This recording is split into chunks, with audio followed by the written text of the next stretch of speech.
Avoid bad conversations.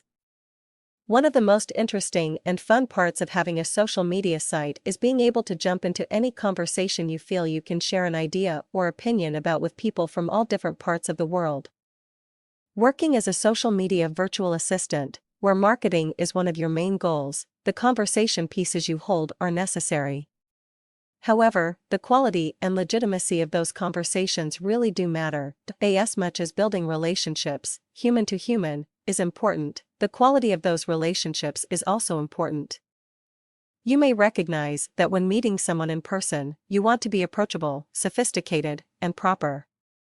Conversations that take place on social media sites should also fit within these guidelines.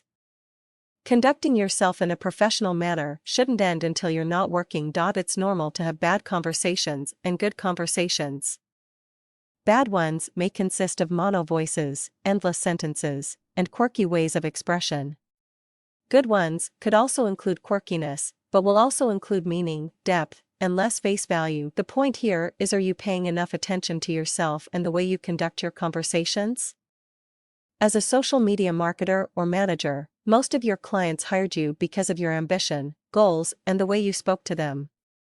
They don't have much more to go off of other than how you speak and your past track record. When you're alone, start thinking and ask yourself some questions. How would I sound to a complete stranger? What would I say? What would I say about myself? When you're out and about, think about the conversation you just had with the cashier or waitress. Also, think about how you speak when you are at work. Being self-aware can give you more of an intelligent and professional outlook, which is very important as a social marketing assistant. Great conversations start with positive behavior, including thoughtfulness, sharing yourself, empathy for others, and conveying insights or ideas in a positive manner.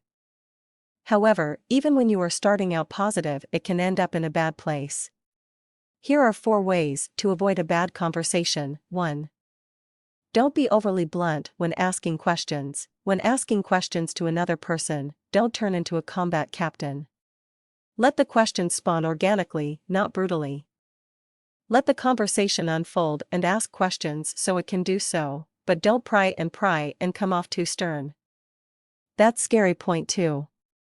Difference of opinion? It's okay, embrace it. Instead of just trying to get your point across and only giving a basic acknowledgement of the other person's idea or opinion, even if you hate it, say more that yeah.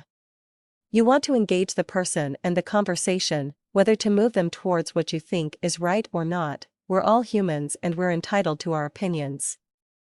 You'll have a much better chance of swaying them your way if you just talk about it rather than shrugging it off. Point 3.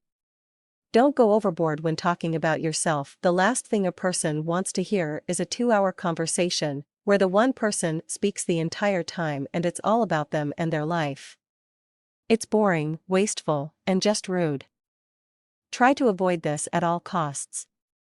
However, in my experience, to get someone on your good side and make them feel welcome, do remember to ask questions about them.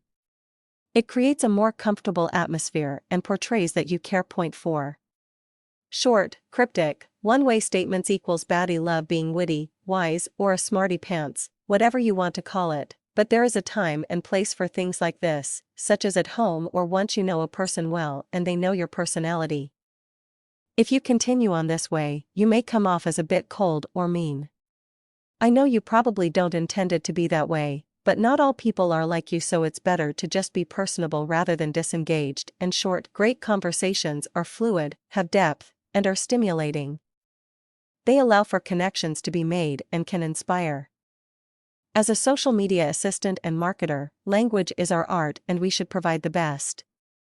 Working on the art of conversation can help you personally and professionally and overall enrich your daily life.